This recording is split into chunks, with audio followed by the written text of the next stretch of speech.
Yes, students, in the last class we have discussed about the Peninsular Plateau and Central Highlands. Today we are discussing about the Deccan Plateau. So, what is Deccan Plateau? It is nothing but, see here.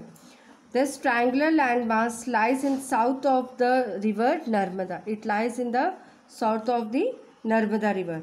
The broad base of Satpura range from north, while the Mahanido hills, the Kaimur hills and the Mahikal range from the eastern extensions. The Deccan Plateau is higher in the west and slopes gently easternwards. An extension of the plateau is also visible in the northeast, generally known as Meghalaya Karbi Anglong Plateau, and North Chansar Hill. It is separated from the Chota Nagpur Plateau by a fault. The three prominent hill range from the west to east are the Ghagro, the Khasi and the Jaintia hills. I am again repeating this three hills ranges that are flow from west to east are the Ghagro, the Khasi and the Jaintia hills. Now we will discuss about the western and eastern Ghat. See, now we are discussing about the western and eastern Ghat. These ghats mark the east and west edges, see I am underlining, of the Deccan Plateau. The western Ghat are also called the Sahyadri range. It lie parallel to the western coast. The western Ghat are higher than the eastern Ghat. The average elevation is 900 to 1600 meters as against 600 meters from the eastern Ghat.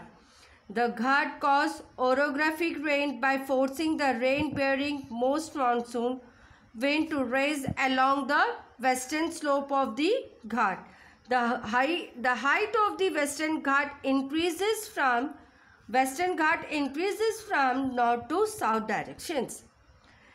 See again here, Animundi, its meter is 2695. Doda Bedda, it's having 2637 meters, are the highest peak found here, where in the western and eastern Ghat. The famous hill station are Udagamandalam, popularly known as Ooty, and Kodaikanal are these hills. The western Ghat are continuous and can be crossed through passes only. Now the eastern Ghat stretch from the Mahanadi valley to the Nilgiris in the south. The eastern Ghat are discontinuous and irregular and dissected by river draining the Bay of Bengal. Mahendragiri, its meter is 1501, is the highest peak of the eastern Ghat. Shervi Hills, the Javdi Hills are located in the southeast of the eastern Ghat.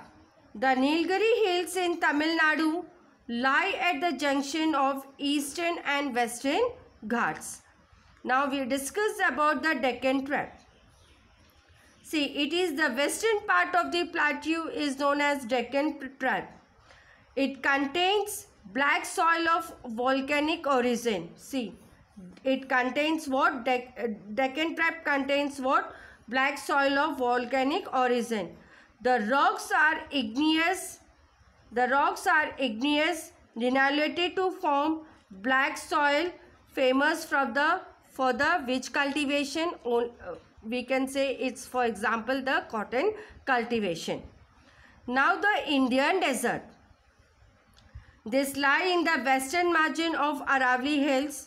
It contains a wave-like sandy plain with various types of sand dunes. It receives less than 150 mm rainfall annually. It has arid climate with low vegetation. Here, streams appear only during the monsoon season. Luni is also a large river in this region.